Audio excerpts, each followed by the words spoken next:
Teofimo Lopez versus Josh Taylor, man, the post-fight recap. This was an interesting fight to say the least, but let's get into it. But I'm very curious to hear what your responses are as we get into this one. So let's get into it, man. The early part of this fight, I was traveling as the fight was happening, so I was watching it on my phone. So the early part of the fight, the first 3 rounds, right? Obviously, anything can happen in a fight, but after those early rounds, I said to myself, oh man, Josh Taylor might be in trouble in this fight because I think you can see a few things here. You can see it a few different ways. And one way was, right, you could say Josh Taylor, man, he just didn't look good. He just didn't look like himself.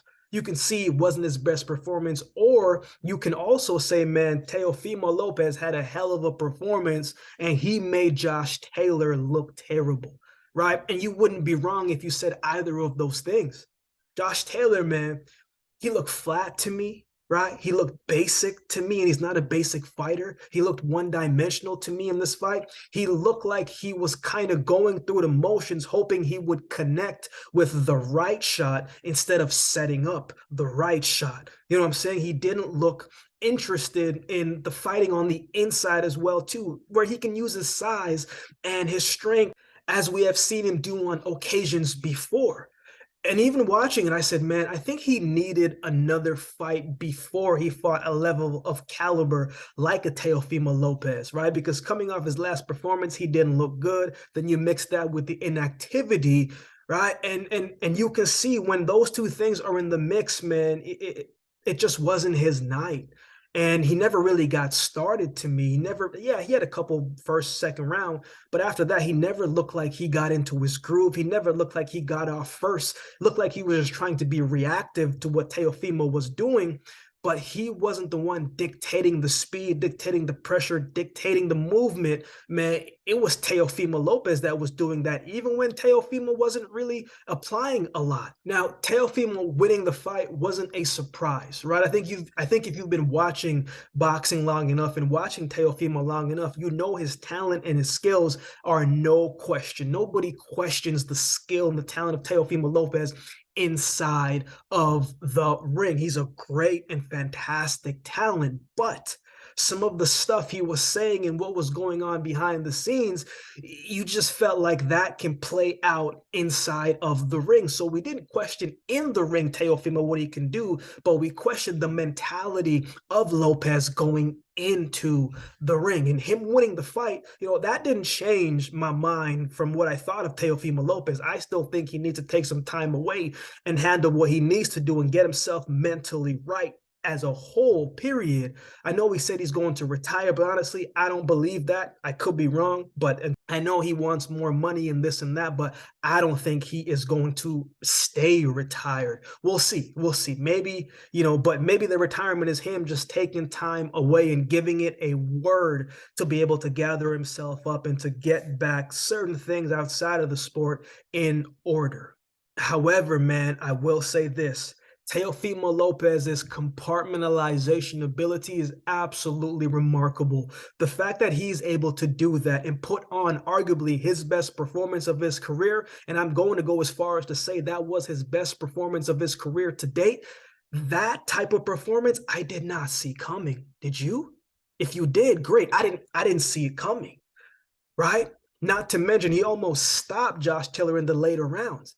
Right? Teofimo was fast. He was accurate. He just looked like he was calm. He was poised. He was getting more confident as the fight went on. He just looked lighter inside of the ring, man. He was able to fight with a certain level of fun. Right? Taylor had momentum for a small part of the fight, but he lost it and he never got it back. And Teofimo, as the fight went on, man, he seized every moment. To be able to compartmentalize in moments like that is not an easy feat, man. Can I give you a quick story? 2016, man, I was at the Olympic Games, right? And the night before, I got a call from a very good friend of mine, not even just a friend, but like a brother to me. Went to college together, right? A guy that cried on my shoulder when times was tough, like a good brother to me. Usually over the years when we talk, man, we're laughing. It's always good. We're talking for hours at a time, just catching up, reminiscing, sharing ideas, sharing thoughts. Somewhere along the way, as we graduated from college, he was not in the best health, right? As we know, life can happen and life does not always send warning shots, right? My friend was diagnosed with cancer. So I knew his time on this earth was a little bit limited and he wasn't always going to be there. So anytime that we got to speak, it meant a lot to me. So this night we were talking on the phone, man. He was sharing some things and reminiscing about some different things and just kind of sharing. And he asked me, man, how I was feeling. And it was ironic because, man, yeah, I'm about to compete in the biggest race of my life, right? Thousands of people in the stadium, millions watching. And he was asking how I was doing, but he was the one in a bed fighting for his life. And I remember getting off the phone, man, and I felt a ways because my thing was like, I want to go and compete, put on a great performance, win this medal, and be able to go right back to go see him to share the moment with him, right? Because when you're diagnosed with cancer, man, you never know when it's going to be that time. Right. So I remember after that, man, after our call, it felt like in one hand, I was running for time because I had to compete. But on the other hand, I was running out of time because I didn't know how long my friend was going to be there. Right. So I was kind of shaken up a bit. I remember after that conversation, I was looking over the balcony, man, just kind of drifting off. And I was very emotional, man. I was a little beat up because I didn't know. And I could tell in his voice that his voice was starting to fade. And I knew inside my head and my mind and my body and my spirit that he didn't have months. It was weeks.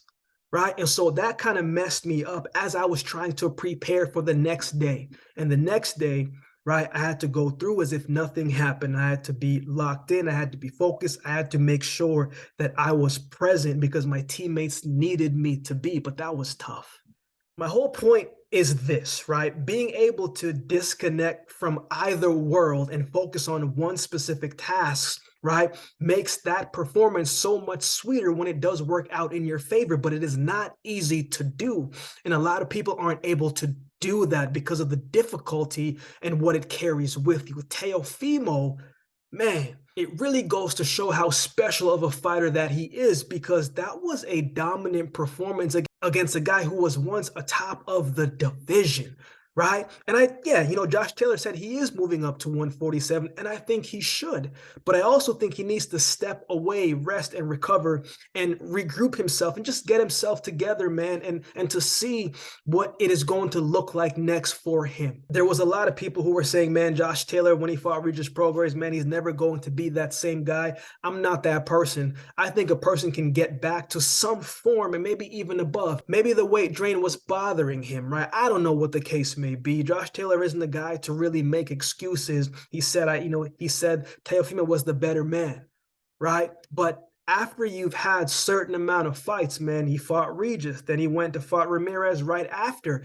Sometimes the body only gives you a couple amount of wars before it really starts to tire out. And performance like this makes you question how much more does he have left?